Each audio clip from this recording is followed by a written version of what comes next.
বিশ্ব জাকির মঞ্জিলে জাবানান মুরাদ ফকির রাসূলুল্লাহর সত্য তরিকা প্রচার করতে গিয়া এই মা বাবার অনুমতির বিষয়ে এই ছোট্ট বিষয়টাকে হুজুর কেবলা জান সামনে নিয়ে আসলেন। মা বাবার হুকুম ছাড়া অনেক সময় দেখা যায় আমার হুজুর কেবলা জান যুবক সন্তানেরা যখন আসতো আমার হুজুর কেবলা জান মা বাবার হুকুম ছাড়া তরিকা দেয় নাই।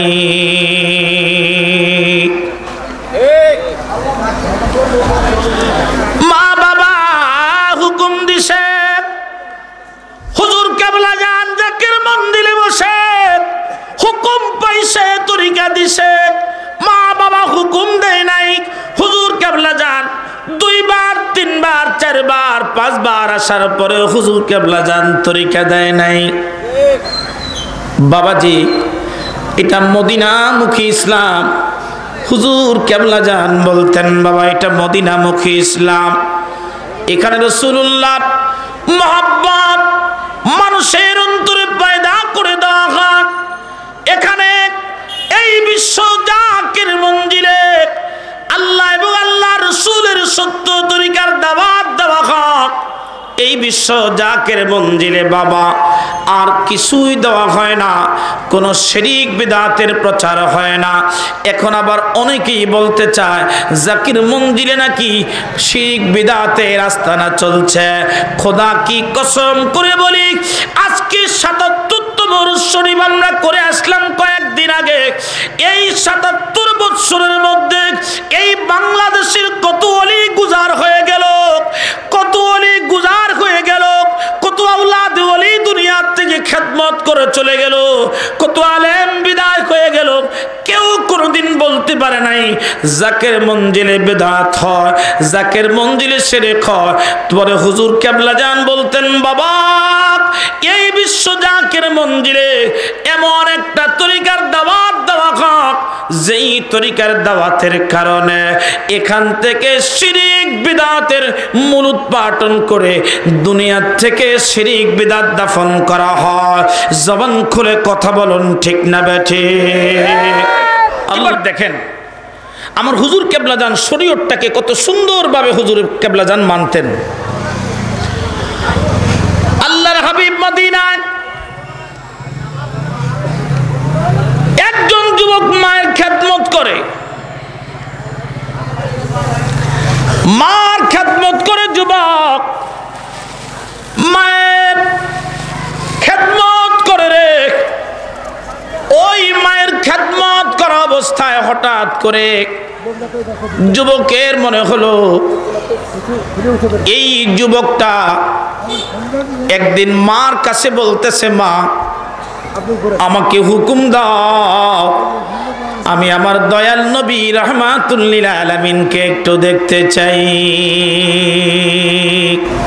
এই যুবক বারবার বলে মা আমি রাসূল দেখতে চাই। আচ্ছা বলেন, আমার হুজুর বলতেন বাবা যদি আপনারা তরিকতের আমল করেন তাহলে বাবা আপনাদের ঘরে আমার দয়াল নবীজি হাজির হয়ে যাবে। হয় না? আরো জোরে বলেন রহমাতাল লিল আলামিন আপনে উম্মতের জামিন। রহমাতাল লিল আলামিন আপনে উম্মতের জামিন। গুনাহগারের অতি আপনজন আল্লাহর নবী মায়ার নবী ও আপনে আমার জীবন বলেন আপনে আমার জীবন বলেন রহমাতাল লিল আলামিন আপনে উম্মতের জামিন। গুনাহগারের অতি আপনজন আল্লাহর নবী মায়ার নবী গো আপনে আমার জীবন। এ মাগুড়ার জাকিরান আশিকান ভাই বোনেরা রে, ওই মদিনায় মায়ের খেদমত যুবক মা বড় কষ্ট করে ছেলেটাকে লালন পালন করছে। মা বৃদ্ধ, ঘরে বাবা নাই, বিধবা মা। ছেলে বড় কষ্ট করে খাওয়ায়, সারাদিন কষ্ট করে সকালে কাজে যাওয়ার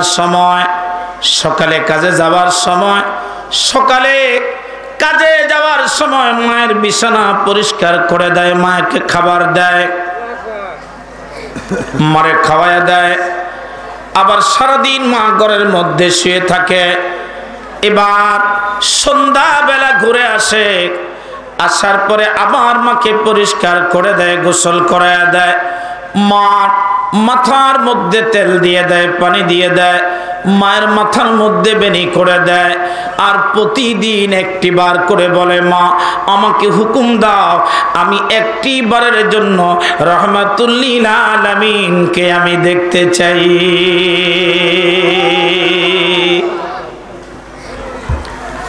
নবী দেখা ভালো কাজ না খারাপ কাজ? রে মাইকটা কম আরে। নবী দেখা ভালো কাজ, কিন্তু নবী বলেন না রে উম্মত, যখন তুই মায়ের খেদমত করবি তখন যদি নবী দেখতে মন চায় তখন মা যেটা বলে এটা শুনবি। একবার জবান খুলে বলা যাবে কি আল্লাহু আকবার? মা যেটা হুকুম দিবে সেটা শুনবি। মায়ের হুকুম পালন করা সন্তানের জন্য ফরজ। ও বাবাজি, গভীর মনোযোগ লাগিয়ে দেন। এবার দেখেন, ওই যুবক প্রতিদিন বেশি বেশি করে দুরূদ শরীফ তেলাওয়াত করে। আচ্ছা বলেন তো, আমার নবী জিন্দা, নবী আমার হায়াতুর নবী, যদি কোন উম্মত আমার নবী পাকের মহব্বতে দুরূদ শরীফ পড়ে, এই মেসেজ আমার নবীর কাছে যায় কি যায় না? জবান খুলে বলুন, নবী দেখে কি দেখে না? নবী শুনে কি শুনে না? উম্মত যখন নবীকে স্মরণ করে, আমার নবী ওই নবী, নবী আমার উম্মত দেখে, উম্মতের হালত দেখে, উম্মতের দুরূদ শরীফ পড়ে, উম্মতকে দেখতে পায়, উম্মতের মেসেজ নবীর কাছে দিয়া দেয়। উম্মত আশাক, নবী মাসুক, উম্মত আশাক, নবী মাসুক। প্রতিদিন পড়তে পড়তে একদিন নবীর দয়া হয়ে যায়, ঘুমের ঘরে রহমাতুল্লিল আলামিন হাজির হয়ে যায়। মায়ের শরীরের মধ্যে তেল মেখে দেয়। বলেন তো, আপনারা কোন দিন আপনার অসুস্থ মায়ের শরীরের মধ্যে তেল মেখে দিছেন? মাথার মধ্যে বেনি দিয়ে দিছেন, পায়ের মধ্যে গরম তেল মালিশ করে পাওটা ঠান্ডা, পাওটা গরম করে দিছেন? কোন দিন দিছেন? আমার রাসূল বলছে, মায়ের পায়ের নিচে সন্তানের বেহেশত। মারহাবা করুন, জোরে বলেন মারহাবা। কে ভাইরা আমার, ছেলেটা মায়ের পায়ের মধ্যে গরম তেল মেখে দিচ্ছে, চোখের পানিতে বুক ভিজে যায়, মায়ের পায়ের মধ্যে ছেলের চোখের পানিগুলি পড়তেছে। আর ছেলেটা ডাক দিয়ে বলতেছে, মা, ও মা, আমি বুঝে ফেলেছি জীবনে কোনোদিন তুই বেঁচে থাকতে আমি কোনোদিন নবী দেখব না, নবী দেখব না।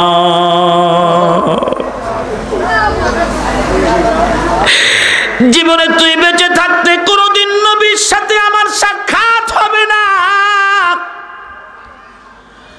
মারে, তুই কি জানিস এই পৃথিবীর মধ্যে তোর যেমন আমি ছাড়া আর কেউ নাই, আর আমারও তুই মা ছাড়া আর কেউ নাই।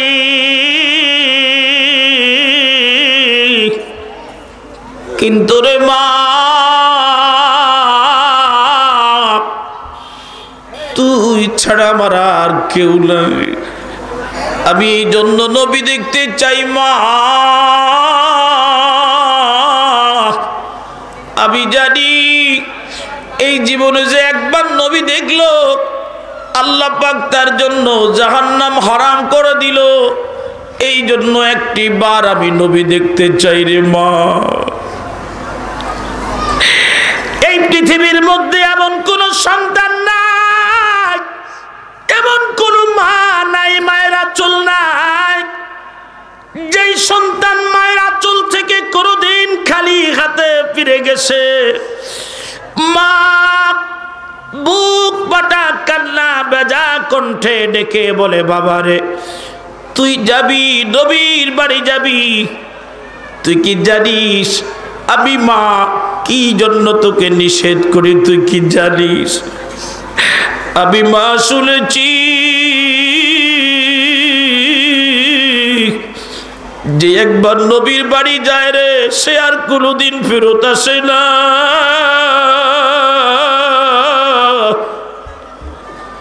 যে একবার নবী দেখে সে কোনোদিন আর ফেরত আসে না। বাজান রে, তুই যদি ফেরত না আসিস, আমি মাকে কে খাওয়াইবে? কে আমি মাকে গোসল দিবে? কে আমি মায়ের খেদমত করবে? পায়ের মধ্যে গরম তেল মেখে দিবে? ও বাবা, কে আমি মাকে দেখবে? বাজান রে, এই জন্য আমি তবে সব সময় নিষেধ করি। আজকে তোর কান্না আমি সইতে পারি নাই। যা রে, আমি তোকে হুকুম দিলাম এক দৌড়ে যাবি, মারে কষ্ট দিবি না। আমার পায়ে হাত রেখে ওয়াদা কর, নবীকে এক নজর দেখবি আবার চলে আসবি, এক নজর দেখবি আবার চলে আসবি, এক নজর দেখবি আবার চলে আসবি, এক নজর দেখবি আবার চলে আসবি, দেরি করবি না। ছেলেটা মায়ের কদমে চুমা খায় বলে, মা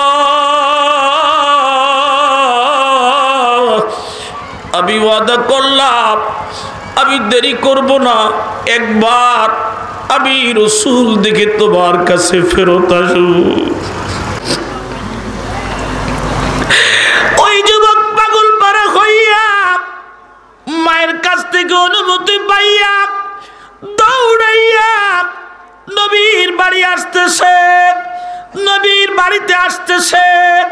আমার নবীজি ডাক দিয়ে বলেন, আয়েশা রে, আমার কাছে একদল যুবক আসতেছে, আয়েশা একটু পরেই আমার বাড়িতে আসবে, আমি নবীকে সালাম দিবে, আমি বাড়িতে থাকতে পারবো না রে আয়েশা। আম্মা জান কি বলেন, হুজুর জীবনে তো এরকম দেখলাম না, বাড়িতে মেহমান আসতেছে আপনি চলে যান, কি জন্য গো নবী, কারণ কি? আবার নবী বলে, আয়েশা রে, এখন আমার কথা বলার সময় নাই,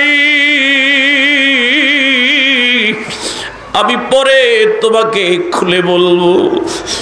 এক দরজা দিয়া নবী বের হয়ে গেছে। কিছুক্ষণ পরে ওই যুবক পাগল পারা হইয়া হাঁপাতে হাঁপাতে নবীর দরবারে দাঁড়াইয়া সালাম দিয়ে বলে, আসসালাতু আসসালামু আলাইকা ইয়া রাসূলুল্লাহ। নবী বাড়ি আসেননি।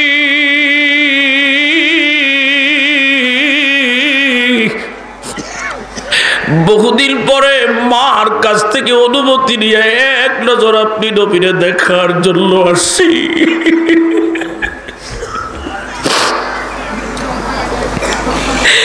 একবারের জন্য আপনি রাসূলকে দেখার জন্য এসেছি ইয়া রাসূলুল্লাহ।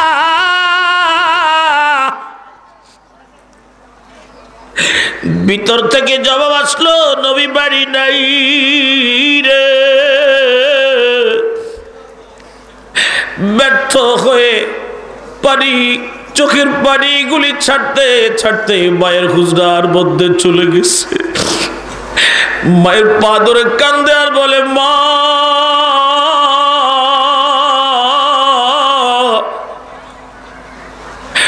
আমি বুঝেছি তুমি বেঁচে থাকতে জীবনে কোনোদিন নবীর দেখা পাবো না, কোনদিন নবীর সাথে আমার দেখা হবে না গো মা।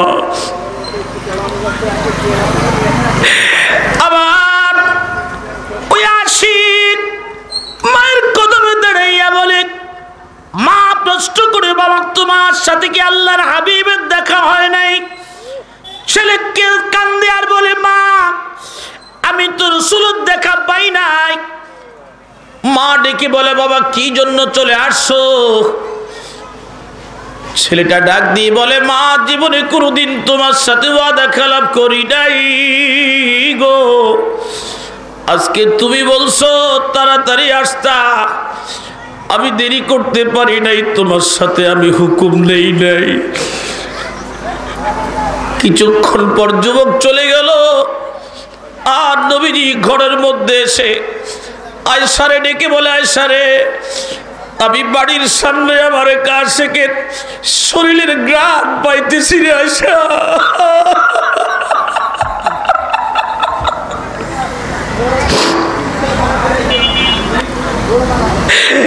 ওই যুবক কি আমার বাড়ির সামনে আসছিল?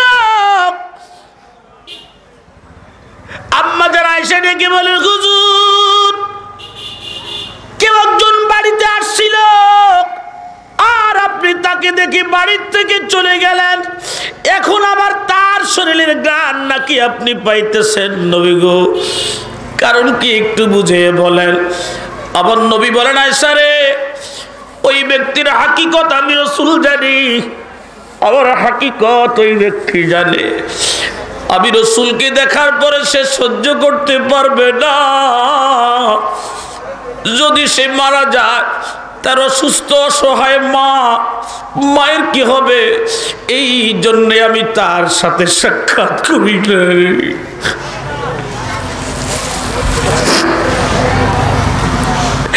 ওই যুবক মায়ের পা ধরে সালাম করে কদমবসি করে মায়ের পায়ে চুমা খাইয়া কান্দে আর বলে, মা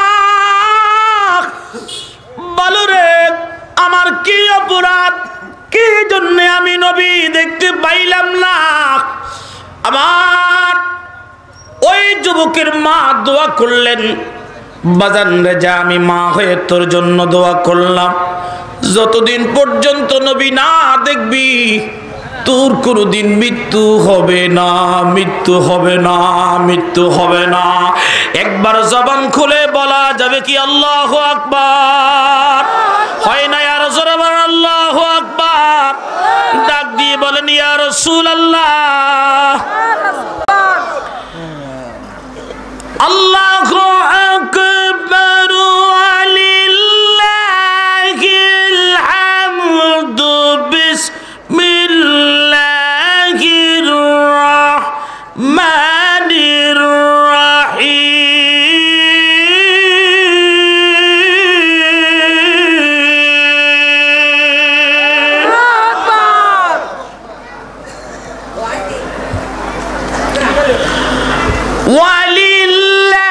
ওয়ালিল্লাহিল ইজ্জাতু ওয়ালিরাসূলিহি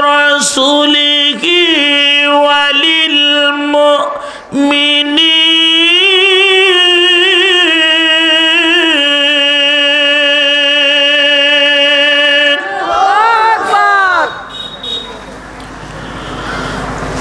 ওয়ালিল মুমিনিনা ওয়ালাকিন্নাল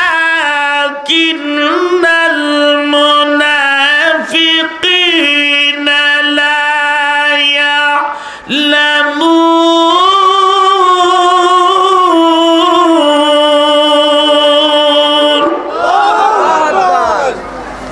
মারহাবা করুন, মারহাবা। খুশি না বেজা? তেলাওয়াত শুনতে ভালো লাগে না খারাপ লাগে? কিছুক্ষণ চলবে, একবার বলেন ইনশাআল্লাহ। হয় না? আরো জোরে বলেন, জবান খুলে বলেন না ইনশাআল্লাহ। আমগো মাহফিলে আসলে একটা বিপদ, কিছু মানুষ খুব বিপদে পড়ে যায়, কয় মাওলানা সাহেব খালি ইনশাআল্লাহ কয়, খালি সুবহানাল্লাহ কয়, খালি আলহামদুলিল্লাহ কয়, খালি আল্লাহু আকবার বলে। এটা বুঝে না, যতবার আল্লাহু আকবার বলবে ততবার তার উপরে রহমত না গজব? এই সবাই বলেন রহমত না গজব? এই জন্য ফুলার নাম রহমত লাগতে চায় না, কারণ রহমত যতবার রহমত ডাকবে ততবারই তো রহমত আইব। ফুলার নাম রাহে বল্টু, আসেনি? আমি এক বাড়িতে গেছি, ডাকতেছে ফুলার নাম বলে নানটু। আমি কইলাম ভাই আপনি কি কুকুর টুকুর ফালেন? কই না, আমার মেজু ছেলের নাম নানটু। আমি কইলাম তাহলে বড়টার কি অবস্থা? কই বড়টার নাম কানটু। ইনি বলে মুসলমানের নাম, আমার রাসূল বলছে এমন একটা নাম রাখ রাখো, যেই নামটা ওলির নামের সাথে মিশে, যেই নামটা সাহাবীর নামের সাথে মিশে, যেই নামটা আল্লাহর সিফাতি নামের সাথে মিশে। কারণ মানুষ যখন আল্লাহর জিকির করবে, যখন ওই বান্দা তখন যেন স্মরণ হয়ে যায়, একবার বলা যাবে কি আল্লাহু আকবার। ভাইরা আমার, তো হুজুর কেবলা জানের কাছে এক যুবক আসছে, হুজুর আমি মুরুদ হইতাম। হুজুর কি করছে, এইভাবে ডাইন হাত ধইরা সরাই দিছে নিজ হাতে। তার আগেও তরিকা দেয়, ফিসও তরিকা দেয়, ফোলার হালত খারাপ। যেই বেটা তরিকা নিতে যায় তরিকা পায় নাই, আমার মতো পরীক্ষায় পড়ছে। আমি 3 বছর গুরানিত পড়ে গেছিলাম, 97, 98, 99 সালের শেষ দিকে হুজুর কেবলা জান একবার 5ই জমাদিও সানিতে 10 জন লোক আসরুন নামাজের পরে তরিকা দিচ্ছে, মাত্র গইনা গইনা 10 জন। এর মধ্যে আমি মেসকিন একজন ঢুকে গেছি। তখন কিন্তু তরিকা দেওয়া টোটাল বন্ধ।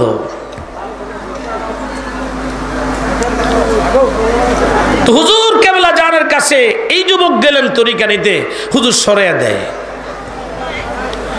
দেখবেন ছেলেরা মেয়েরা যত কষ্টের কথা বাবার সাথে শেয়ার করে, আর ছেলেরা কষ্টের কথাগুলি মার কাছে শেয়ার করে।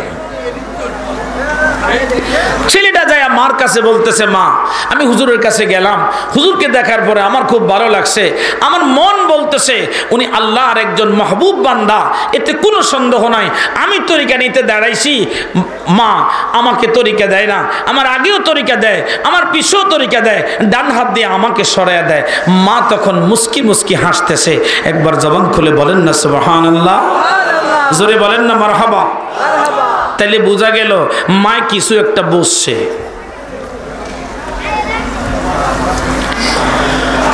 ওই মা একটা মুস্কি হেসে দিলেন, হেসে দিয়া ছেলের মাথায় হাত বুলাইয়া ডাক দিয়ে বললেন, বাবা দরবারে আবার কবে কাফেলা যাবে তুমি খবর লাগাও। এবার তুমি কাফেলায় যাইবা, আমি মা বলে দিলাম হুজুর তোমারে তরিকা দিবে। এবার দেখেন সামান্য কয়েকদিন পরেই দরবার শরীফে একটা কাফেলা আসলো। ওই কাফেলায় ছেলেটা আসছে। এবারও হুজুর কেবলা জান তারা এইভাবে ডান হাত ধুইয়া, ওদিন তো খেদায় দিয়েছে, আজকে আর খেদায় না, আজকে নিজের পাশে দাঁড় করায় রাখছে। জোরে বলবেন না মারহাবা, আরো জোরে বলেন।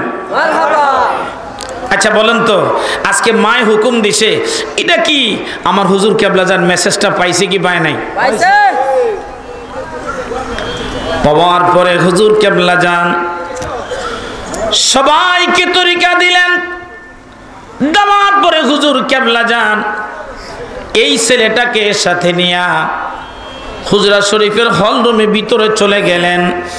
গিয়ে বললেন, বাবা তোমার আব্বা আম্মা মুজাদ্দিদ সাহেবকে খুব ভালোবাসে বাবা, আর তোমার আব্বা আম্মার অনুমতি ছাড়া আমি তোমারে কিভাবে বাবা মুরিদ করি, এটা তো নিয়মের মধ্যে আসে না।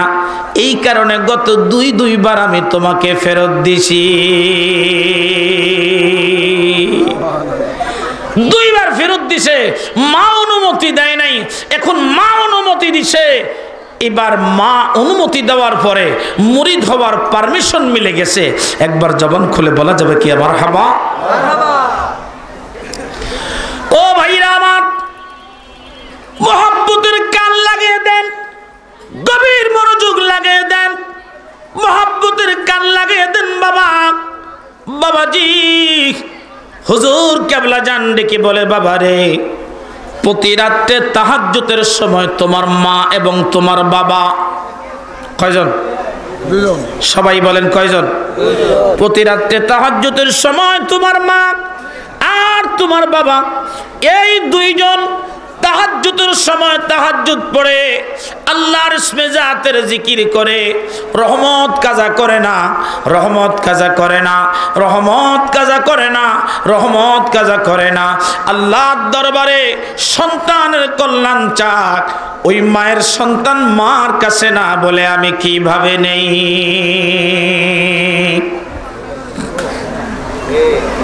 প্রিয় ভাইরা আমার, গভীর মনোযোগ লাগায়া দেন। কোরআন শরীফের আয়াতের তেলাওয়াতটা অর্থ করে আমি বিদায় নিচ্ছি বাবা। আল্লাহ ডেকে বলেন বান্দারে, আল্লাহ ডেকে বলেন ওয়ালিল্লাহিল ইজ্জাতু, ইজ্জত আমি আল্লাহর জন্য, ওয়ালি রাসূলিহি, আমার রাসূলের জন্য ইজ্জত, ওয়ালিল মুমিনিন, আমার মুমিন বান্দার জন্য ইজ্জত।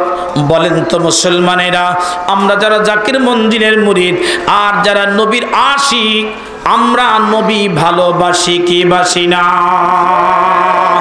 কে কে নবী ভালোবাসেন একটু হাত তুলে আল্লাহকে দেখায় দেন। নারায়ে তাকবীর, নারায়ে তাকবীর, আল্লাহু আকবার।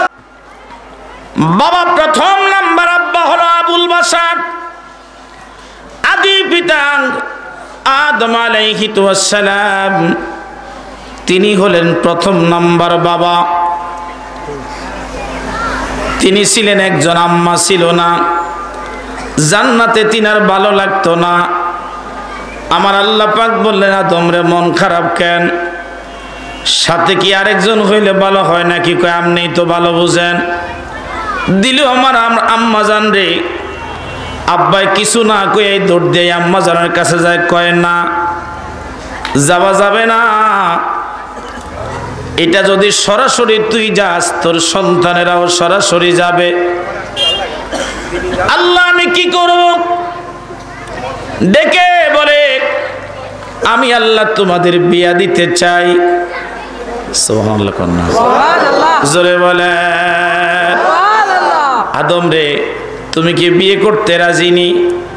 দেখবেন যুবকরা কাবিন টাবিন কিচ্ছু মানে না, কয় সারা দুনিয়াটা দুসে এলামো দে, কাবিনের টাকা দে, কয় দিবনে। ওই দিবনে মৃত্যু পর্যন্ত আর দেওয়া হয় না। মনে রাখবেন মাগুরার মুসলমানেরা, এদেশে আজকে সন্তান আমাদের ঘরের মধ্যে আসে, নেক সন্তান হয় না, সুসন্তান হয় না। কারণ হলো আমাদের দেশের ম্যাক্সিমাম বাবারা বিয়ে করার পরে আমাদের মায়ের মহারানার হক আদায় না করার কারণে আমাদের সন্তানগুলি নেক সন্তান হয় না। বলবেন সিরাজি কি বলো? কারণ কি? বাবা আদম শফিউল্লাহ মা হাওয়ার দিকে হাত বাড়াইলেন। আল্লাহ ডেকে বললেন না রে না, আমি আল্লাহ তোমাদের বিয়ে পড়ায়া দিব, জান্নাতের মধ্যে তোমাদের বিয়ে পড়াবো, আর তোমরা জান্নাতের মধ্যে থাকবা। তবে একটা সিস্টেম আজকে আমি চালু করে দেই। এই সিস্টেম হলো তুমি কিন্তু মহারণা দেওয়া লাগবে। আমার আদম শফিউল্লাহ জিগায় আল্লাহ আমি টাকা পাবো কোথায়? স্বর্ণ কোথায় পাবো? গহনা কোথায় পাবো? মহারণা কোথায় পাবো? বলছে আজকের মহারণা হবে আমার হাবিবি কারীমের উপরে দরুদ শরীফ পড়া। একবার জবান খুলে বলা যাবে কি আল্লাহু আকবার? আমার নবী পাকের উপরে দরুদ শরীফ পড়া, এটা তোমার হাদিয়া হয়ে যাবে, মহারণা হবে, তোমার স্ত্রী হালাল হয়ে যাবে।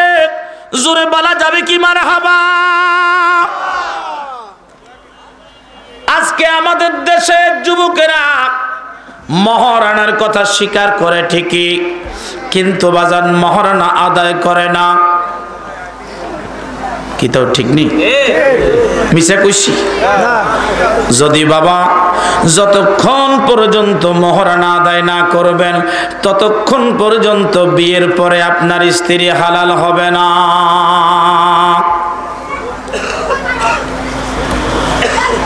আপনি যদি আপনার স্ত্রীর সাথে মিলামেশা করেন, খোদার কসম আমার নবী বলেন এই মিলামেশার জিনার গুনাহ হবে। আমাদের দেশের মা বোনেরা তারা বড় সরল সোজা, তারা স্বামীকে নিঃশর্তে মাফ করে দেয়। তবে হ্যাঁ, যদি গ্যাঞ্জাম লাগে রে, তাইলে যদি 5 লাখ টাকা থাকে, কয় 20 লাখ টাকা মহারণা ছিল। কথা বলেন ঠিক না বেঠে? এই জন্যে বাজার কিতাবে যা লেখা থাকুক বা না থাকুক, বাসর রাত্রি দিয়ে নগদ দিয়ে দিবেন, দিয়ে একটা সিগনেচার নেবেন, আর কোনো পানা দেওয়া নাই। দেখবেন থাকলে থাক, না থাকলে না থাক, ওই গ্যাঞ্জামের আর কোনো সুযোগ থাকবে না। আল্লাহ আমাদের কি তৌফিক দেন, সবাই পড়ি আমিন। এটা হলো 1 নাম্বার বাবা। 2 নাম্বার বাবা, আমার আল্লাহ আমাদের জন্য নির্বাচন করে দিয়েছেন। এই বাবা আমাদের আসাদ বাবা না, এই বাবা আমাদের জিয়াউর রহমান বাবা না, এই বাবা আমাদের বঙ্গবন্ধু বাবা না। এই বাবার কথা আল্লাহ কোরআন শরীফে বলেছেন, সবাই পড়ুন বিসমিল্লাহির রাহমানির। ঘুমায় পড়ছেন পড়েন আমার সাথে, বিসমিল্লাহির রাহমানির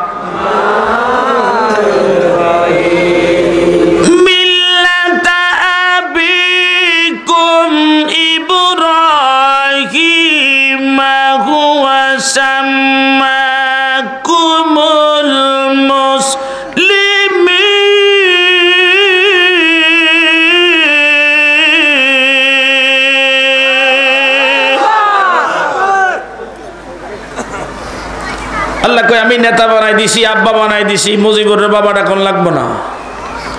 মুজিবুর আব্বার পরিবর্তন হবে, শেখ মুজিবের পরিবর্তন হবে, জিয়াউর রহমানের পরিবর্তন হবে, এরশাদের পরিবর্তন হবে, কিন্তু মিল্লাত আবিকুম ইব্রাহিম, তোমাদের আব্বা ইব্রাহিমের পরিবর্তন হবে না। আপনারা খুশি না বেজার?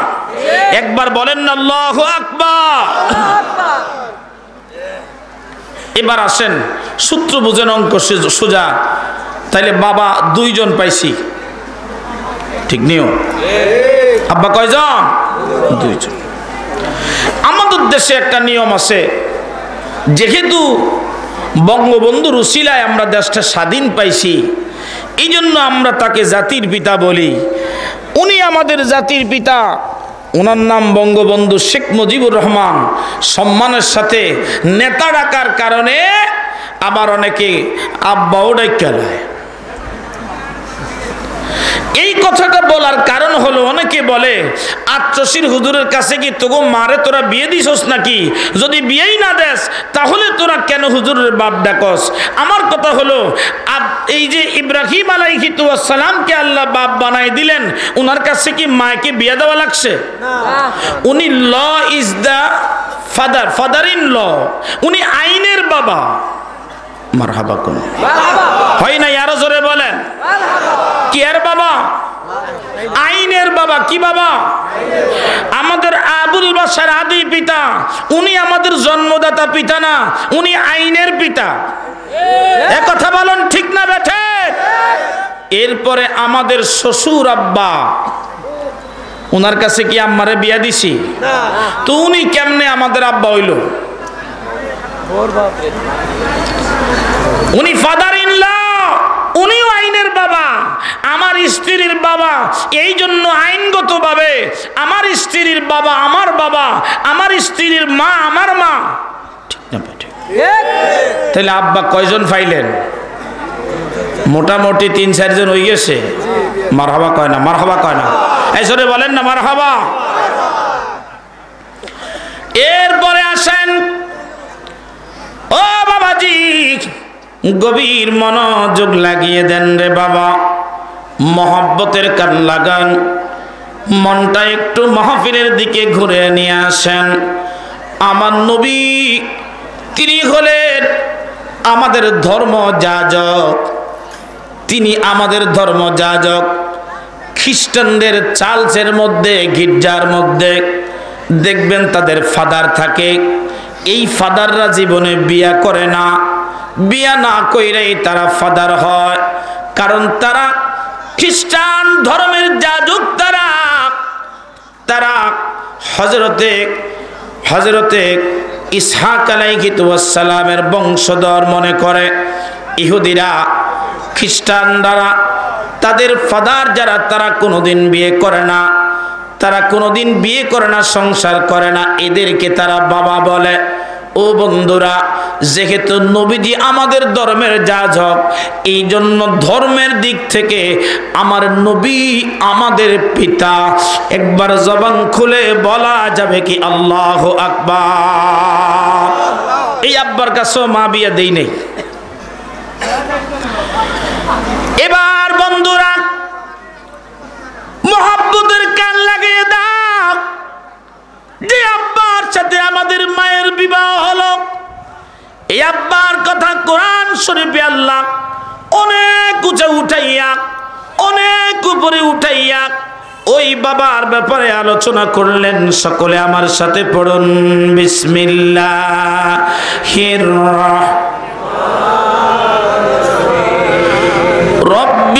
রব্বিরহামহুমা কামা রব্বায়ানি সগীরা। সবাই পড়ুন, রব্বিরহামহুমা কামা।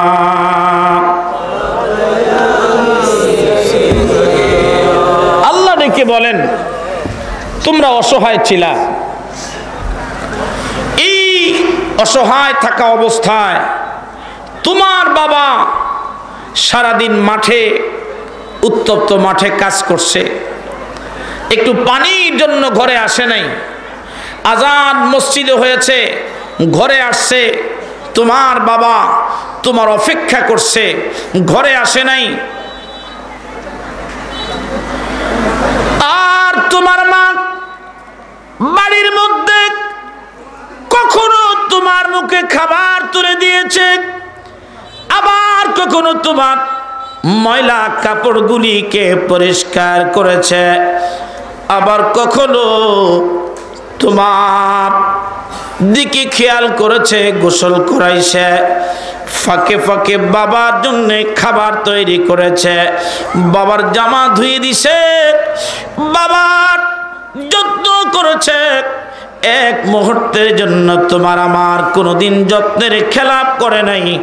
মা হলেন ওই ব্যক্তি। এই জন্য নবীজি বলছেন, উম্মত, একজন সাহাবী ডেকে বলেন, ইয়া রাসূলুল্লাহ, আমি খেদমত করব কার? নবীজি বললেন, তোমার মা কি বেঁচে আছে? বলে হ্যাঁ।